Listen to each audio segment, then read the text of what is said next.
नमस्कार। जगतगुरु भगवान श्री कृष्ण जी के चरणों में कृतज्ञता पूर्वक वंदन करता हूँ। सनातन संस्था एवं हिंदू जनजागृति समिति की ओर से धर्म संवाद के इस विशेष कार्यक्रम में मैं कार्तिक सालुंके आप सभी का हार्दिक स्वागत करता हूँ। बंधुओं, पिछले कुछ दिनों से हम इस धर्म संवाद के कार्यक्रम में हमारी प्राचीन शिक्षा व्यवस्था पर किस प्रकार से आघात हुए ये समझ कर ले रहे हैं। जिस प्रकार से मुसलमानों द्वारा जो आक्रांता इस देश में आए थे, उन्होंने हमारी प्राचीन शिक्षा व्यवस्था को उद्ध्वस्त कर दिया था, उसी प्रकार अंग्रेजों ने 200 वर्ष तक हमारी शिक्षा व्यवस्था पर आघात किए। और उसके उपरांत जब भारत स्वतंत्र हुआ, स्वतंत्रता के उपरांत जो कांग्रेस शासन हमारे देश में आया था, तो उनकी वामपंथी विचारधारा के कारण हमारी शिक्षा व्यवस्था वैसे ही रही। और आज हम उसका परिणाम देख रहे हैं कि हमारे जो युवा है वो हमारे धर्म से, हमारी संस्कृति से एक अलग हो गए हैं। उनमें हमारे धर्म के विषय में कोई स्वाभिमान ही नहीं बचा है। तो ये आघात हम पर किस प्रकार से हुए ये हमने समझ कर लिए। वामपंथियों का इतिहास कैसे था, उन्होंने किस प्रकार से उनकी बुरी सोच और उनका रक्त रंजित इतिहास हमने यहाँ पर समझ कर लिया। आज भी हम इन वामपंथियों द्वारा किस प्रकार से अत्याचार हमारे ऊपर किए गए हैं और किस प्रकार से उनका इतिहास किस रक्त रंजित है, ये हम आज इस धर्म संवाद के कार्यक्रम में समझ कर लेने वाले हैं। हमारे साथ हिंदू जनजागृति समिति के राष्ट्रीय मार्गदर्शक सद्गुरु डॉक्टर चारुदत्त पिंगले जी उपस्थित हैं। नमस्कार सद्गुरु डॉक्टर पिंगले जी। नमस्कार कार्तिक जी। सद्गुरु डॉक्टर पिंगले जी, आपने वामपंथियों के देश विरोधी कृत्य तथा उनकी हिंसा और अत्याचार हमें बताएं। तो भारत में हिंदुओं को आतंकवादी बताया जाता है, परंतु वामपंथ के आतंक का प्रचार ही कहीं पर किया नहीं जाता। एवं जो वामपंथी हत्यारा था, जो चेक वेरा जिसे हम कहते हैं, तो उसकी तो टोपियां एवं टी शर्ट्स पहनकर हमारे युवा बड़े गौरव के साथ आज भी घूम रहे हैं। तो मुझे पूछना था कि इनका हिंसा का इतिहास क्या है और नाजी हिटलर से भी अधिक क्रूरता का इनका इतिहास है क्या, तो इसके बारे में आप हमारे दर्शकों को बताएं। आपने एकदम सच कहा कार्तिक जी। यानी ये नाजी हिटलर से अधिक क्रूर और बर्बरता का इतिहास इन वामपंथियों का है। जर्मनी के तानाशाह हिटलर को क्रूर, मानवता का हत्यारा आदि विशेषणों से जाना जाता है। और वास्तविकता में हिटलर हत्यारा था, उसका कोई समर्थन कर नहीं सकता है। परंतु जो भीषण नरसंहार इन कम्युनिस्टों ने विश्व भर में किया है, ये कम्युनिस्टों का बर्बरता का इतिहास हिटलर जैसे क्रूर कर्मा को भी पीछे छोड़ने वाला है, यह हमें समझ लेना है। और दुर्भाग्य की बात यही है हमारे दृष्टि से कि भारत में इतने अत्याचार, हत्याकांड करने के उपरांत भी देश की सेक्युलर मीडिया ने इस पर वामपंथी अताताई विचारधारा पर कोई विशेष कटाक्ष नहीं दिया और वामपंथियों के पाप छिपाने का कार्य किया है भारतीय मीडिया ने। और इसका यह एक कारण भी है कि वामपंथी विचारों के लोग ही उस समय बुद्धिजीवी बनकर एक तरफ से मीडिया चला रहे थे, सरकारी कार्यालय चला रहे थे, शिक्षा व्यवस्था में छाए थे। तो आधिकारिक पदों पर इन लोगों का वहाँ पर बैठना, यह भी उनके पापों को छिपाने के लिए सहायता हुआ है, ऐसे हम बोल सकते हैं। उन्होंने न केवल कम्युनिस्ट के पापों को छिपाया, बल्कि उन्होंने मुस्लिम राजाओं के बर्बर अत्याचारों को भी छिपाया। और केवल बर्बर अत्याचारों को छिपाया नहीं, तो इस्लामी आक्रांताओं को सहिष्णु बताकर उनका गौरव करने का, महिमा मंडन करने का कार्य भी इतिहास में इन वामपंथी लोगों ने किया है।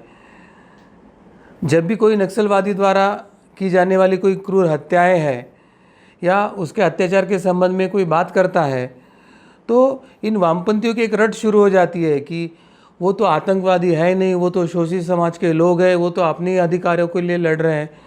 और ऐसे एक झूठा प्रचलित किया जाना शुरू होता है ना। एक तरह से हम पीड़ित है और अत्याचारों के विरोध में लड़ रहे हैं, ऐसा करके आतताई और आतंकवाद का समर्थन ये वामपंथी लोग भारत में कर रहे हैं।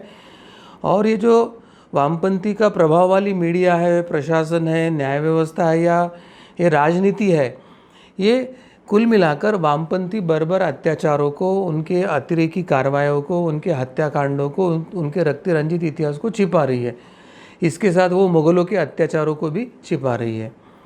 आतंकवाद हो, नक्सलवाद हो, अलगाववाद, चाहे उग्रवाद, यह सब नाम भेद है, परंतु उन सभी का काम तो केवल हिंसा करना और भारत के संविधान का विरोध करना ही है।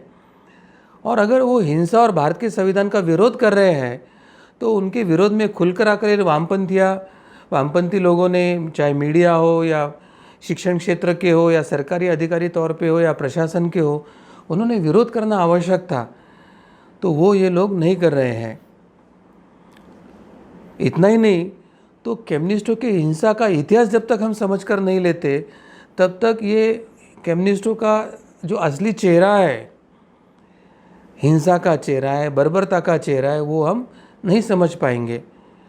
वामपंथ की जो वैचारिक परिधि है, उन परिधि में जो पनपे जो उनकी विचारधारा है, उन विचारधाराओं के कारण इतिहास यानी आज का पूर्व काल और वर्तमान, यह सभी काल वामपंथी के प्रभाव का है। वो हिंसा और रक्त से ही सना हुआ है।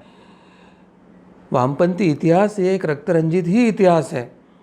20वीं शताब्दी में जब रूस में बोल्शेविक क्रांति हुई थी, उसके बाद से ही जहाँ जहाँ वामपंथी सत्ताधीन हुए, उन देशों में और क्षेत्रों में राजनीतिक हत्याओं और नरसंहारों की एक लंबी फहरिस्त चल रही है। भले ही एशिया से लैटिन अमेरिका तक साम्यवाद का विस्तार है, लेकिन कम्युनिज्म के अपराधों के बारे में बहुत कम विद्वानों का इस पर शोध कार्य हुआ है। और इस कम्युनिज्म का जो सच्चा इतिहास है, वो अत्यंत कम देशों में उसके बारे में चर्चा हो रही है। यह एक शोकांतिका है, इतिहास की शोकांतिका है। इतिहास मतलब सत्य, मगर जहाँ सत्य को छिपाकर इतिहास ही पाया जा रहा है, तो ये जो सिखाने वाला है वो इतिहास ही नहीं है, तो एक मनगढ़ंत कहानी है। यही हमें समझकर लेने की आवश्यकता है। और इनके दो प्राथमिक कारण हमें ध्यान में आते हैं। सबसे पहला कारण है कि साम्यवाद इतिहास का जो पसंदीदा बच्चा रहा है, और इस सिद्धांत को भारत में कभी भी संदेहपूर्ण दृढ़ता के साथ नहीं देखा गया, क्योंकि इतिहासकार बिरादरी जी थी, वो अधिकांश लोग स्वयं साम्यवाद के प्रबल समर्थक ही थे। तो जिनको इतिहास लिखना था और जिनको वामपंथ के काले कारनामे या रक्तरंजित हत्याओं की श्रृंखला लिखनी थी, तो लिखने के स्थान पर भारत के साम्यवाद के प्रबल समर्थक लोग ही बैठने के कारण उन्होंने सच्चाई सामने आने ही नहीं दिया और एक लुभावना चेहरा सामने लाया वामपंथ का, और उनका जो रक्तरंजित चेहरा था उसको उन्होंने छिपाया था। दूसरा महत्व का कारण यहाँ पे है कि कम्युनिस्ट शासन की गुप्त प्रकृति, यानी हर बात, हर षड्यंत्र को गुप्तता से करना, उसको छिपाना, इस प्रकृति के कारण उनके अधिकांश जो अपराध हैं या जो अपराध पीड़ित है, तो उनके अपराध उन अपराध पीड़ितों के साथ ही दफन हो जाते थे। बाहर के विश्व को वो पता ही नहीं चलते थे। 1990 के उत्तरार्ध में सोवियत अभिलेखागार जब खोला गया, उसके बाद कम्युनिस्टों के अत्याचारों का सच्चा इतिहास विश्व के सामने आया। तब तक वो दबाकर रखा गया था। इस अभिलेखागार का जो साहित्य था, वह कम्युनिस्टों के पापों का, कम्युनिस्टों के बर्बरता का, कम्युनिस्टों के वंश विच्छेद का, कम्युनिस्टों के नरसंहारों का एक मजबूत स्रोत बन गया। वर्ष 1999 में एक फ्रांसीसी इतिहासकार, जिसने कम्युनिस्ट नरसंहार के संदर्भ में एक शोध कार्य किया था, स्टीफेन कोर्तुइस, तो इस स्टीफेन कोर्तुइस की जो एक पुस्तक थी, कम्युनिज्म की काली किताब, ब्लैक बुक ऑफ कम्युनिज्म, अपराध, आतंक एवं दमन, प्रकाशित हुई थी। इस कालावधि में जिन्होंने कम्युनिज्म के रक्तरंजित क्रांति का, उनके काले कारनामों का जो पर्दाफाश किया था, तो उसमें से जो कई लेखक थे वो पूर्व कम्युनिस्ट ही विचारधारा के अनुयायी थे, मगर जब उनको वास्तविकता पता चली तो उन्होंने कम्युनिज्म का जो काला चेहरा है उसको दुनिया के सामने लाया था। इस ब्लैक बुक में रूस से लेकर पोलैंड तक, चीन से लेकर अंगोला तक, लैटिन अमेरिका से लेकर अफगानिस्तान तक जो भी कम्युनिस्ट शासन द्वारा मानवता के बर्बर अपराधों का जो एक अकल्पनीय लेकिन प्रामाणिक विस्तृत ब्यौरा है वह इस पुस्तक में दिया हुआ है। कम्युनिज्म की काली किताब में लगाए गए सांख्यिकीय अनुमान के अनुसार साम्यवाद, स्टैलिनवाद, माओवाद तथा इनकी अन्य जो सहोदर विचारधाराएं थे, इनके ऊपर 10 करोड़ मनुष्यों को मंशापूर्वक ढंग से जान से मारने का प्रत्यक्ष आरोप लगाया है। 10 करोड़ लोगों की बर्बर हत्याएं कर इन्होंने एक विश्व के इतिहास का सबसे बड़ा मानवीय नरसंहार किया है, ऐसे इस किताब ने पर्दाफाश किया है। जबकि 2017 में बोल्शेविक क्रांति को 100 साल हुए थे और 100 साल पूरे होने पर वॉल स्ट्रीट जर्नल में छपे एक लेख में प्रोफेसर एस कोत्किन ने बताया था कि 10 करोड़ का ये जो आंकड़ा है, ये तो सिर्फ सीधे तौर पर किया हुआ हत्या और नरसंहारों का है। इससे कई अधिक संख्या में तो लोग कम्युनिस्ट शासनों के द्वारा पैदा की गई भूखमरी और सुनियोजित दुर्व्यवस्था के कारण जो मरे हैं, उनका आंकड़ा इसमें शामिल ही नहीं है। कम्युनिज्म की काली किताब में साम्यवादी शासन द्वारा आतंक, यातना, कृत्रिम अकाल, सामूहिक निर्वासन और नरसंहार किस किस प्रकार किए गए, इस संदर्भ में पूर्ण विस्तृत विवरण और इसके माध्यम से एक इस कम्युनिज्म का काला चेहरा दुनिया के सामने रखा है, प्रस्तुत किया है। और हमारे लिए यह समझने की बात है कि ये जो इतिहास सामने लाया है, ये सभी लेखक पूर्व के कम्युनिस्ट विचारधारा के ही अनुयायी थे, उन्हीं के ही देश के, उन्हीं के ही परंपरा के लोग हैं। तो इस काले कारनामों की जो सत्यता है वो उन्हीं के लोगों के द्वारा प्रमाणित की गई है। कम्युनिस्टों द्वारा हुई मौतों की लगभग अनुमानित संख्या इन लेखों के मुताबिक 10 करोड़ है, परंतु ये वामपंथी लोगों के अधिकांश कृत्य गुप्त रखे जाते थे और नाजी वॉर क्राइम्स के लिए जिस प्रकार न्यूरेमबर्ग में जनता के लिए खुले मुकदमे उपलब्ध थे, वैसे मुकदमों का अभाव भी इन कम्युनिस्टों के नरसंहार के संदर्भ में था। इसलिए लेखकों का यह अनुमान 10 करोड़ है, जिसमें चीन में 6 करोड़ 50 लाख लोगों का नरसंहार का इतिहास है, सोवियत संघ में 2 करोड़ लोगों के नरसंहार का इतिहास है, कंबोडिया में 20 लाख लोगों के नरसंहार का इतिहास है, उत्तर कोरिया में 20 लाख लोगों के नरसंहार का इतिहास है, अफ्रीका में 10,70,000 लोगों के नरसंहार का इतिहास इन्होंने ढूंढकर निकाला है। पूर्वी यूरोप में एक तरफ 10 लाख, तो वियतनाम में 10 लाख और लैटिन अमेरिका में 1,50,000 लोगों के नरसंहार का जो काला इतिहास इन लेखकों ने अपने इस पुस्तक में उजागर किया है, तो यह केवल प्रत्यक्ष नरसंहार के ही आंकड़े हैं और अधिकांश जो गुप्तता से जो उन्होंने अप्रत्यक्ष रूप से हत्याएं की है, उनके आंकड़े इसमें शामिल नहीं है। यह तथ्य हमें समझकर लेना होगा। इसके अलावा अंतर्राष्ट्रीय कम्युनिस्ट आंदोलन और सत्ता में न रहने वाले कम्युनिस्ट दलों के जो कार्य है, उनके परिणाम स्वरूप 10,000 से अधिक लोगों की मौत हुई थी, उनका नरसंहार हुआ था। अब आप विचार कीजिए कि कम्युनिस्ट वामपंथी नेताओं ने उस कालावधि में विश्व के लगभग 10 करोड़ लोगों की हत्याएं की, तो उनके तुलना में जर्मनी का जो तानाशाह था एडोल्फ हिटलर, उसने 60 लाख यहूदियों की हत्या किया था। यानी नाजी हिटलर के तुलना में ये जो वामपंथी है वे अत्यंत क्रूर और बर्बर है, यह इसे दिखाई देता है। परंतु आज जो चित्र निर्माण किया गया है कि विश्व का सबसे क्रूर तानाशाह तो हिटलर है, वामपंथी इतिहास को छिपाया है, उसका दमन किया है और नाजी हिटलर को विश्व का क्रूर तानाशाह करके घोषित किया है। और दूसरी तरफ यही वामपंथी जिनके नाम पर 10 करोड़ लोगों के नरसंहार का आरोप है, वे वामपंथी भारत में हिंदुओं को आतंकवादी घोषित करने का प्रयास कर रहे हैं। भगवा आतंक के नाम से हिंदुओं को आतंकी घोषित करने का प्रयास कर रहे हैं। तो ये तो उसी तरह की बात है कि 100 चूहे खाकर बिल्ली निकली। तो इससे हमें समझने की आवश्यकता क्या है कि सच्चाई कुछ और है और हमारे सामने जो चित्र निर्माण किया जा रहा है वो कुछ और है।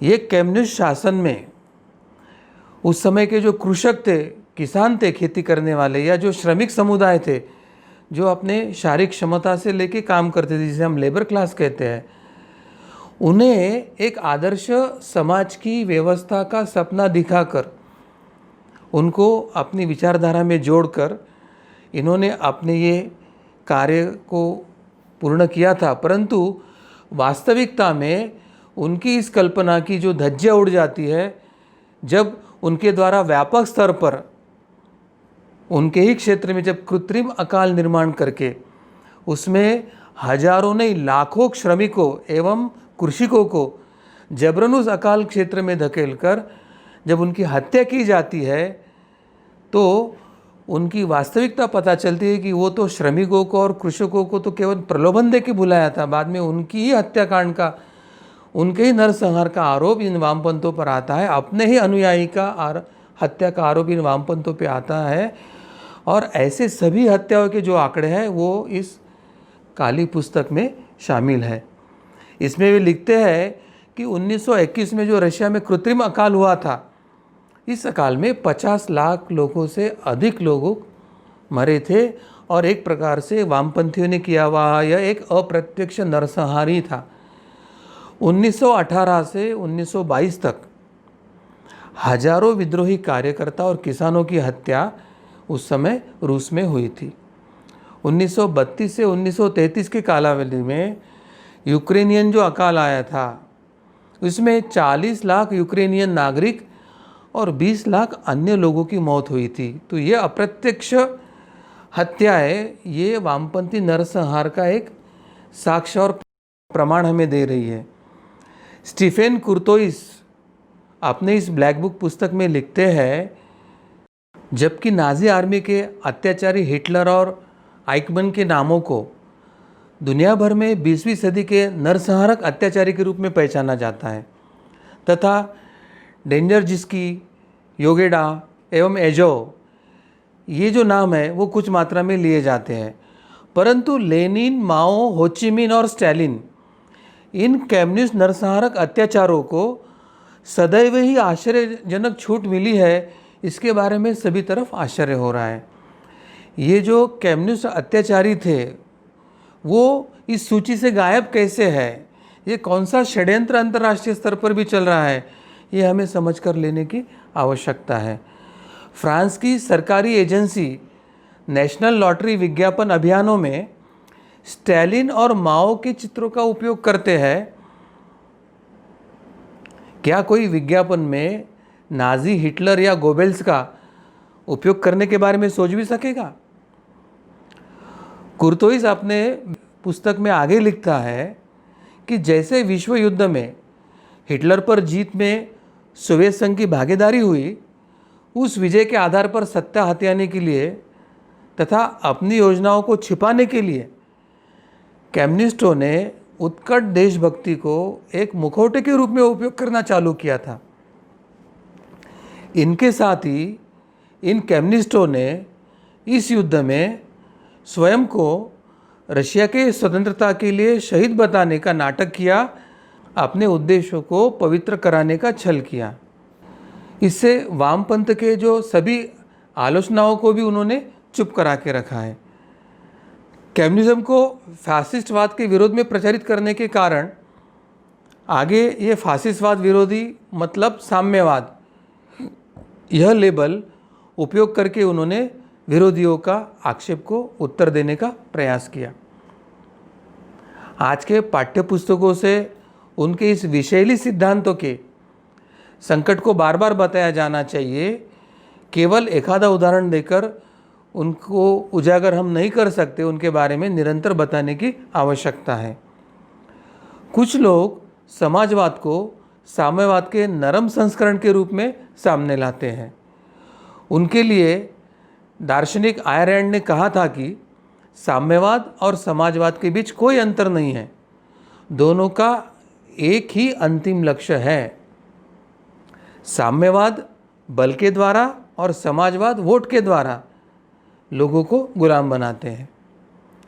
जितनी हत्या और आत्महत्या के बीच में अंतर है, उतना ही इन दोनों में है। फ्रांसवा फूरे, ये जो फ्रांसीसी इतिहासकारों में से एक प्रमुख इतिहासकार है और वे स्वयं फ्रांसीसी क्रांति के विषय में एक अग्रणी विद्वान माने जाते हैं, उन्होंने अपने जीवन का एक बड़ा हिस्सा कम्युनिज्म के संदर्भ में, उनके इतिहास के संदर्भ में शोध कार्य में बिताया है। कम्युनिस्टों का जो साम्यवाद है और उससे घिरा हुआ जो भ्रम है, इसके बारे में विशेष विद्वता से पूर्ण शोध कार्य करने में और उसके लेखन करने में उन्होंने बहुत सा अपना समय बिताया है। वह स्वयं एक पूर्व कम्युनिस्ट ही थे तथा अपने अधिकांश जो सहकर्मी, जो बुद्धिजीवियों की तरह फ्रांसीसी कम्युनिस्ट पार्टी के वे सदस्य भी थे। उन्होंने 1956 में कम्युनिस्ट पार्टी से इस्तीफा दिया था और कहा था कि मैंने अब तक की सबसे बुद्धिमानी की बात किया। यानी कम्युनिस्ट पार्टी से इस्तीफा देना, इस बात को वो अपने जीवन के सबसे बुद्धिमानी की बात सोचते थे। इससे हमें पता चल रहा है कि कम्युनिस्ट विचारधारा, कम्युनिस्ट पार्टियां या उनके जो नरसंहार है, वो कितने अमानवीय और अबुद्धिमानी का प्रतीक है, वो हमें ध्यान में लेने की आवश्यकता है। उनकी जो एक अंतिम पुस्तक थी, the passing of an illusion, the idea of communism in the 20th century, इस पुस्तक में वे लिखते हैं कि 1917 के अक्टूबर में, यानी बोल्शेविक क्रांति से जन्मे सभी कम्युनिस्ट शासनों में से जो बचे हुए अवशेषों को भी अभी नष्ट करना आवश्यक है। यानी कम्युनिस्ट के पार्टी से कम्युनिस्ट विचारधारा के प्रवास करने के बाद अब वो ये विचार कर रहे हैं कि बोल्शेविक क्रांति के बाद कम्युनिस्टों के जो प्रतीक उभर के आए, जैसे लेनिनग्राड को फिर सेंट पीटर्सबर्ग किया गया, उस तरह से उनकी जो भी अस्थियां या अवशेष बचे, उस सबको हटाने के बाद ही मनुष्य और मानवता की भलाई हो सकती है, ऐसे वे एक तरह से कह रहे हैं। तो कार्तिक जी, इससे हमें यही ध्यान में आता है कि नाजी और हिटलर, इसको वर्तमान में विश्व में क्रूर तानाशाह कहा जाता है, पर उससे कई गुना अधिक बर्बरता का और नरसंहार का इतिहास इन वामपंथी लोगों का है। परंतु आश्चर्य है कि स्टालिन, लेनिन, इन सब का इतिहास, माओ, ये क्यों छुपा जा रहा है, इसके पीछे षड्यंत्र क्या है। और जब तक ये अंतर्राष्ट्रीय षड्यंत्र को भी हम उजागर नहीं करते, तब तक भारत में जो हम परिवर्तन अपेक्षित कर रहे हैं, उसके ऊपर भी हमें पूर्णतः यशस्विता से कार्य करना कठिन होगा। इसलिए एक ही साथ इन दोनों बातों को हमें उजागर करने की आवश्यकता है, ऐसे मुझे लगता है। कार्तिक जी। जी सद्गुरु डॉक्टर पिंगले जी, आपने अत्यंत गंभीर सूत्र हमारे सामने रखे हैं। इन वामपंथियों का जो रक्त रंजित इतिहास है, ये आज तक हमारे सामने इस प्रकार से रखा ही गया नहीं है।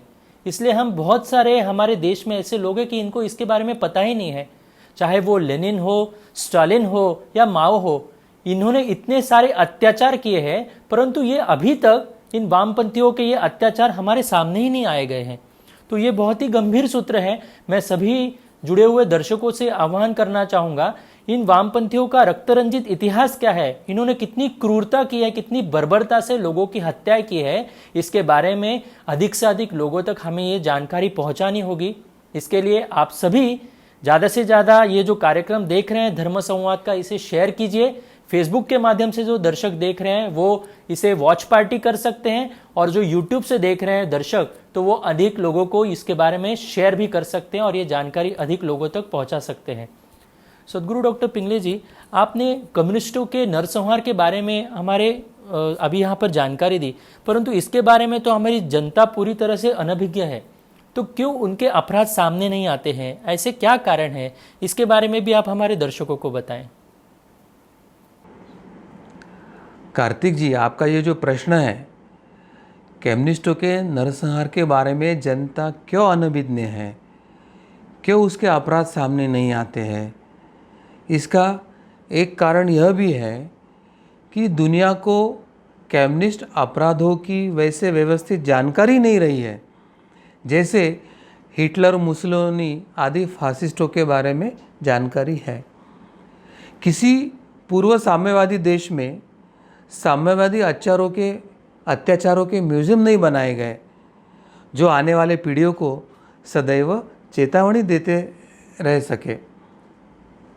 साम्यवाद के शिकार लोगों की निशानियाँ गुलाग यानी सोवियत संघ में जो यातना शिविर थे जिसे गुलाग कहा जाता है, तो गुलाग जैसे भयंकर लेबर कैंपों की स्मृतियाँ उस तरह नहीं रखी गई जैसे फासिस्टवाद की रखी हुई है। जर्मन में नाजी अत्याचारों के प्रतीक के रूप में ऑस्विट्ज़ के शिविर को म्यूज़ियम के रूप में ही रखा गया है तथा स्पेन में एक्विजिशन के अत्याचारों के अवशेष भी म्यूज़ियम में रखे हैं। परंतु वामपंथी अत्याचारों के ऐसे कोई म्यूज़ियम विश्व भर में कहीं पर भी हमें नहीं दिखाई देते हैं। ऐसे कई कारणों से साम्यवादी इतिहास के जो मूल्यांकन के प्रति दुनिया भर के जो इतिहासकार हैं उनमें एक उदासीनता दिखाई देती है।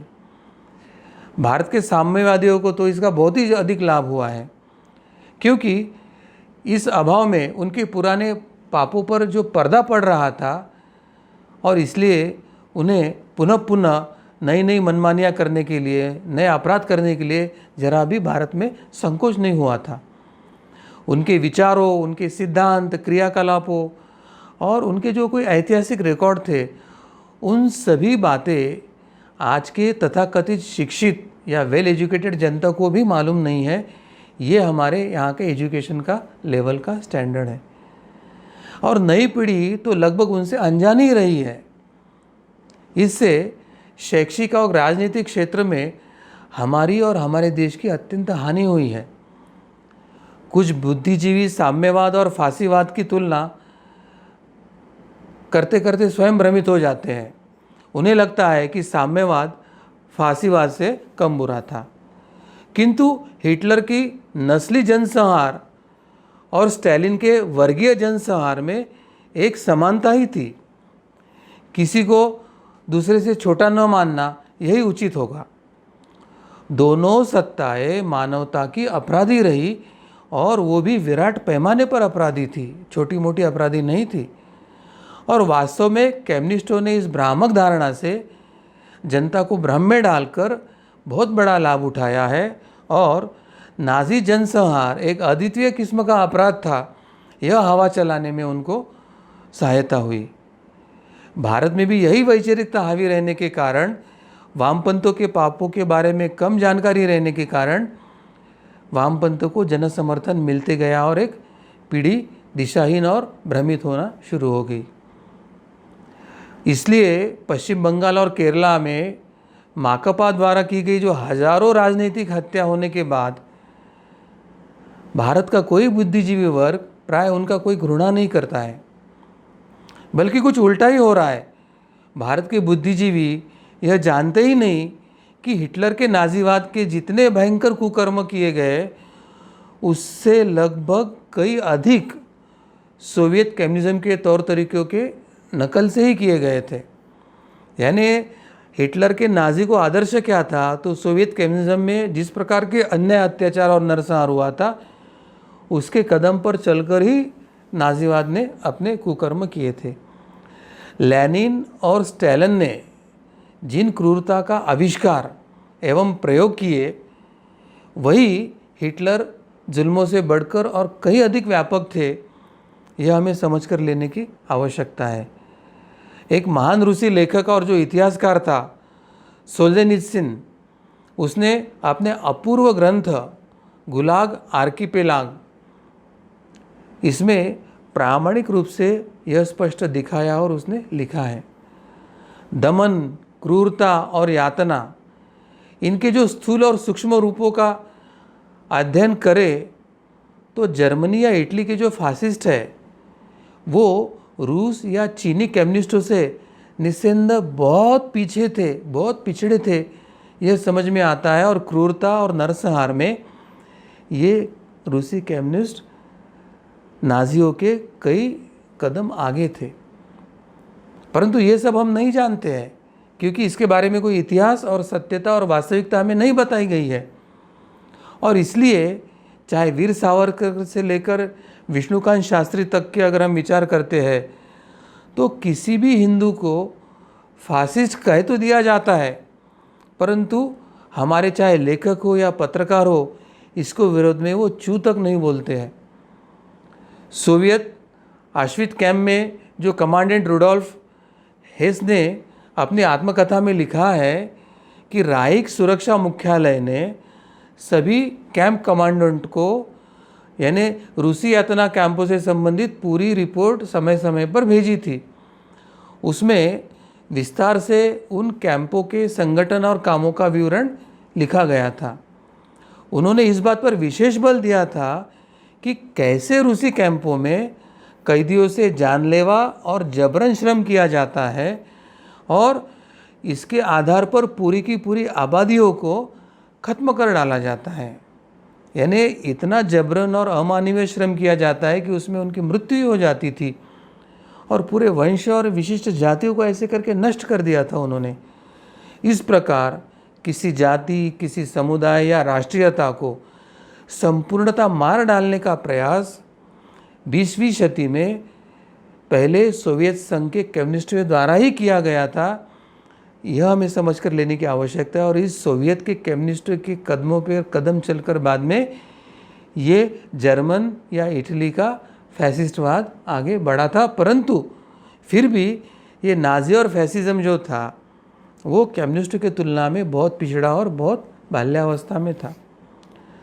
जो नाजियों ने यहूदियों के साथ किया वही उससे काफ़ी वर्ष पहले सोवियत कम्युनिस्टों ने कुल को यानी उस समय के वहाँ जो धनिक किसान थे उनके साथ किया था।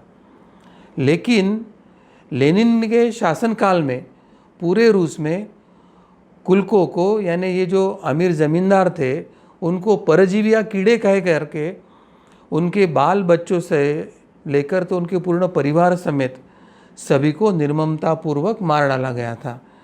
तो साम्यवाद का ये जो एक घिनौना चेहरा है, एक नरसंहार करने वाला, रक्त रंजित इतिहास बताने वाला ये जो चेहरा है, ये इतिहास में क्यों छिपाया गया, यह प्रश्न मात्र अभी तक अनुत्तरित है। यह भयंकर कारनामा तभी हो चुका था सोवियत संघ में जब दुनिया ने हिटलर का नाम भी नहीं सुना था। प्रसिद्ध रूसी लेखक वसीली ग्रोसमान ने कुलकों के बच्चों के बारे में लिखते हुए एक नोट किया है कि ठीक इसी तरह से बाद में जर्मनी में नाजियों ने यहूदियों के बच्चों को गैस चेंबर में डालकर मारा था। यानी गैस चेंबर में डालकर मारने की ये जो कृति है हिटलर की, वो उससे कई वर्ष पूर्व सोवियत संघ में सोवियत वामपंथियों ने प्रत्यक्ष कृति किया था। अतः यह कहने और करने में कम्युनिस्ट ही आगे थे कि विशेष वर्ग या समुदाय मात्र में जन्म लेने के कारण मानवता के कुछ हिस्सों को अपने जीने का कोई अधिकार नहीं होता है, ऐसे इनके कर्मों से हमें प्रतीत होता है। और चाहे वो निरपराध क्यों न हो, उनको जीने का अधिकार नहीं। ये एक जो विचित्र विचारधारा पहले साम्यवादी ये सोवियत वाले जो वामपंथी थे उन्होंने शुरू किया और बाद में हिटलर ने उसको कुछ प्रमाण में जारी रखा था। लेकिन लेनिन और स्टालिन आज भी हमारे देश के जो मार्क्सवादियों के उनके आदर्श है, जिनके नाम के आगे विश्व के सबसे बड़े नरसंहार और हत्याओं के लिए जिम्मेदार रखा गया है, ऐसे मार्क्स और लेनिन आज हमारे मार्क्सवादियों के आदर्श बन के बैठे हैं। इसके भयावह जो निहितार्थ है वह हमें समझना चाहिए। रूस और पूरे यूरोप में अनेक ऐसे लोग हुए जिन्होंने नाजी गेस्टापो यानी उनका जो गुप्तचर यंत्रणा थी, तो जिन्होंने नाजी गेस्टापो और सोवियत एमजीबी यानी वहाँ की वो गुप्तचर संस्था या सीक्रेट पुलिस कहा जाता था, वो दोनों के हाथों से यातना सही थी। उन लोगों ने जब अपने तुलनात्मक अनुभव बताए तो बताते समय वे कह रहे थे कि नाजियों का जो रुख था वो रूस वामपंथियों के अपेक्षाकृत नरम था। यानी ये जो सबसे मौखिक इतिहास है, जिन्होंने दोनों सोवियत के वामपंथियों की भी अत्याचार को सहा था और बाद में नाजी हिटलर की भी अत्याचार को सहा था, तो वो स्पष्टता से कहते हैं कि नाजियों का रुख सोवियत वामपंथियों की अपेक्षाकृत नरम था। एक रूसी पादरी वाई दिविनिच, उसके अनुसार गेस्टापो जानना चाहता था कि वह कम्युनिस्ट तो नहीं है ना, और अगर वो आरोप साबित नहीं हुआ तो वो उसे छोड़ दिया करते थे। यानी गेस्टापो का उद्देश्य केवल नरसंहार करना, हत्या करना ऐसे नहीं था, परंतु एमजीबी जो रूसी गुप्तचर पुलिस थी, उनकी रुचि कोई सच्चाई या तथ्य जानने के लिए नहीं थी। बस उनका एक ही सूत्र था, जिसे पकड़ लिया उसे छोड़ा नहीं जा सकता और उसको मारना है। यानी नाजी से कई अधिक रक्तरंजित इतिहास ये सोवियत वामपंथियों का है। गुलाब आर्कीपेलांग, यह जो सोवियत की ये पीड़ा देने वाले कैंप होते थे, उनमें से अनेक पीड़ितों की गवाही अभी लिपिबद्ध हमें उपलब्ध हुई है। नीली टोपी वाले, यानी जिसे सीक्रेट पुलिस कहा जाता था, उनकी वो ड्रेस में नीली टोपी होती थी, वे कहते थे कि नीली टोपे वाले मामले गढ़ते थे और अपने शिकार को यातनाएं देते थे और यातना का अंत मृत्यु में हो जाता था। कई बार तो हर क्षेत्र में केवल अपने क्षेत्र का कोटा पूरा करना है, इस बात के लिए वे जनता के दुश्मनों को मारा या सजा दी गई, ऐसे प्रकरण सामने आए हैं।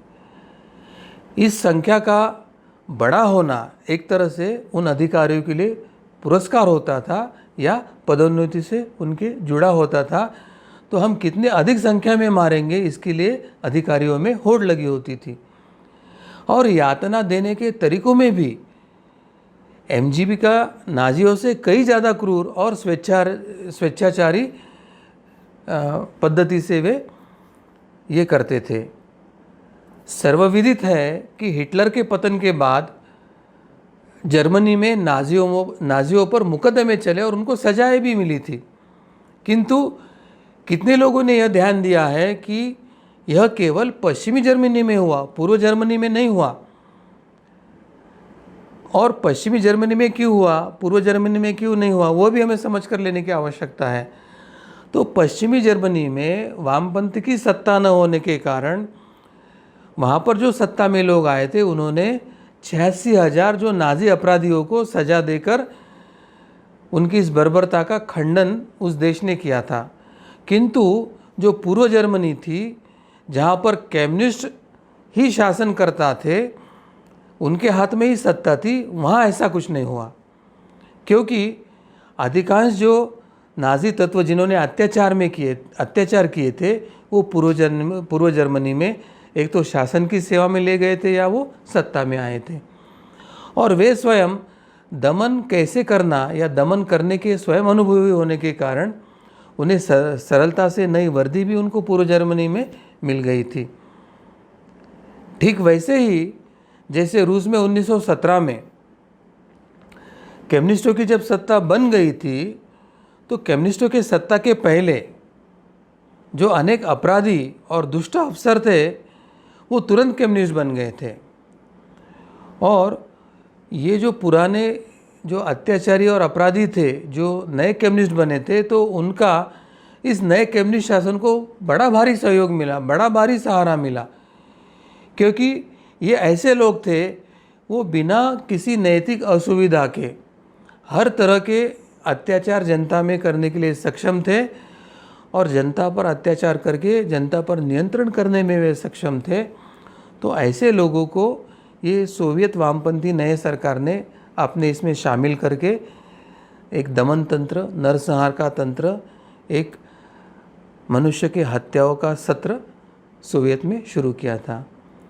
तो यह एक जो मोटा सा तथ्य है, जो हमारे देश के इतिहास के प्रोफेसर तक नहीं जानते, तो फिर ये नए सामान्य पत्रकार या बुद्धिजीवियों की कौन क्या कहे। तो एक तरह से वर्तमान शिक्षा पद्धति में समाज शिक्षित हो रहा है, एजुकेट हो रहा है, और एजुकेट होने वाले एजुकेटेड इलिटरेट पीढ़ी निर्माण हो रही है। ये वामपंथी सच्चा इतिहास छुपाकर झूठा मनगढ़ंत काल्पनिक इतिहास कैसे थोप रहे हैं। काल्पनिक थेरिया जिसमें आर्यन इन्वेजन थेरी से लेके जो अनेक डार्विन के सिद्धांतों को लेके जो झूठे मनगढ़ंत कहानियाँ हम पर थोप रहे हैं, उसको आंखें बंद करके स्वीकारने वाला एक एजुकेटेड इलिटरेट या ब्लाइंड इलिटरेट पीढ़ी भारत में या विश्व में निर्माण हो रही, यह एक शोकांतिका है। हमको अपनी सत विवेक बुद्धि, अपनी दृष्टि को जागरूक करके विश्व के नए इतिहासों में जो संशोधन हुआ है, वो नए ग्रंथों का संदर्भ लेकर वामपंथी इतिहास की सत्यता को जानकर उनके काले कारनामा, रक्तरंजित इतिहास और नरसंहार का इतिहास को समझकर उसको उजागर करके उनका पर्दाफाश करने की आवश्यकता है। वामपंथी ये विश्व के सबसे बड़े अत्याचारी, बर्बर और नरसंहारी कौम है। भला ही आज नाज़ी और हिटलर को कहा जाता है, मगर ये उनके बाप नहीं तो दादा परदादा है, यह समझने की आवश्यकता है। और ये सत्य इतिहास जानकर ये वामपंथ जो हमारे शिक्षा में घुसा हुआ है, न्याय व्यवस्था में घुसा हुआ है, प्रशासन में घुसा हुआ है, मीडिया में घुसा हुआ है, राजतंत्र में घुसा हुआ है, और जो भारत में रहकर भारत का विरोध करता है, भारत में रहकर भारत का विरोध और चीन का समर्थन करता है, जो भारत में रहकर भारत का विरोध और पाकिस्तान और जिना का समर्थन करता है, जो वामपंथ भारत में रहकर कश्मीर के आज़ादी का समर्थन करता है और भारत के टुकड़े हो ऐसी इच्छा व्यक्त करता है, ये वामपंथी विचारधारा को अभी जड़ से उखाड़ कर हमारी पूर्वीय परंपरा, पूर्वीय विचारधारा, पूर्वीय धर्म संस्कृति को पुनर्स्थापित करके भारत को हिंदू राष्ट्र बनाना, भारत को विश्व गुरु बनाना, भारत में सुराज्य की स्थापना करना, इस सभी प्रक्रिया के लिए हमें कदम से कदम मिलाकर आगे जाना होगा। ये एक नया उत्थान पुनरुत्थान का एक अभियान हमें चलाना होगा। सबको हमको साथ में जाकर ये अभियान का झंडा हमें हाथ में लेना होगा। तो आइए हम सब मिलकर भारत के नव निर्माण के इस प्रक्रिया में सहभागी होते हैं।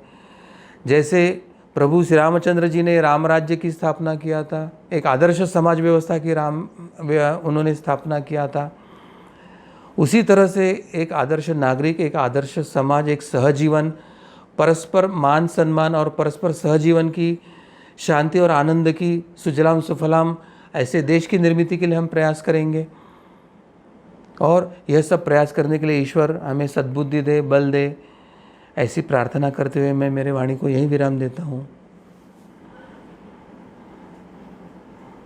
जी सद्गुरु डॉक्टर पिंगले जी, आपने महत्वपूर्ण सूत्र हमारे सामने रखे हैं। कम्युनिस्टों का जो इतिहास है वो आज हमें इस धर्म संवाद के माध्यम से हमें समझ कर लिया, और अधिक से अधिक लोगों तक हमें ये जानकारी पहुंचानी चाहिए उन्होंने किस प्रकार से ये अत्याचार किए हैं, लेकिन ये हमारे सामने क्यों नहीं आ रहे हैं, इसके कारण भी हमने जान कर लिए हैं। तो ये जो कारण है ये हम समझ कर लेंगे और अधिक से अधिक लोगों तक इसे पहुंचाने का प्रयास करेंगे।